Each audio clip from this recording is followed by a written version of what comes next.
Hi there, my name's Fraser. Welcome to my channel. I'm a plant-based chef with a few years of experience working in kitchens and teaching cooking classes. My goal with this channel is to show people how tasty and affordable plants can be. I want to show people how to make plants the center of the plate. Here you'll find recipe videos and other tips and tricks that I picked up along my journey, starting with my most highly requested question I've ever gotten. Take her away! And for my first trick, I'm going to show you guys how to dice an onion without crying. You're going to need 4 things.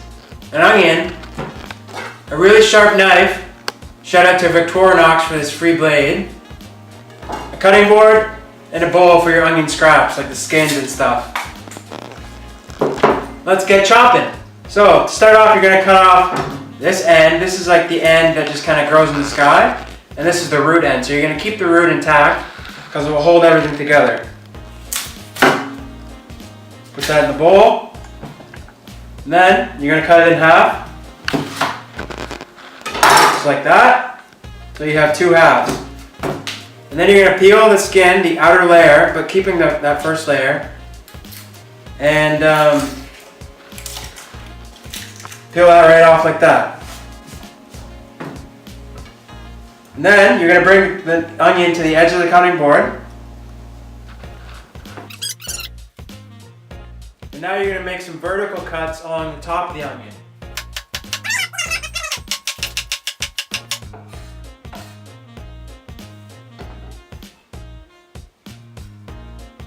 And then you're going to go back across the top, perpendicular to the horizontal cut, or to the vertical cuts that you just made.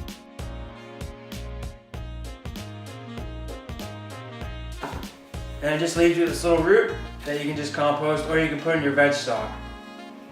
And there you go, that's a half an onion diced. So now you're waiting for the trick of why I didn't cry. See, there's no tears here. So the trick is you have to have a very sharp blade. When you're cutting an onion with a dull blade, it's going to bleed a lot. You're going to be bruising the onion, and then the liquid from the bruised onion is going to be sitting on the cutting board, and then the vapors are going to be coming up into your face, and you're going to be crying. But with a sharp blade, you're not going to have that problem. And that's all for today, folks. Thanks for watching. Don't forget to like, comment, and subscribe. And we'll see you in the next one.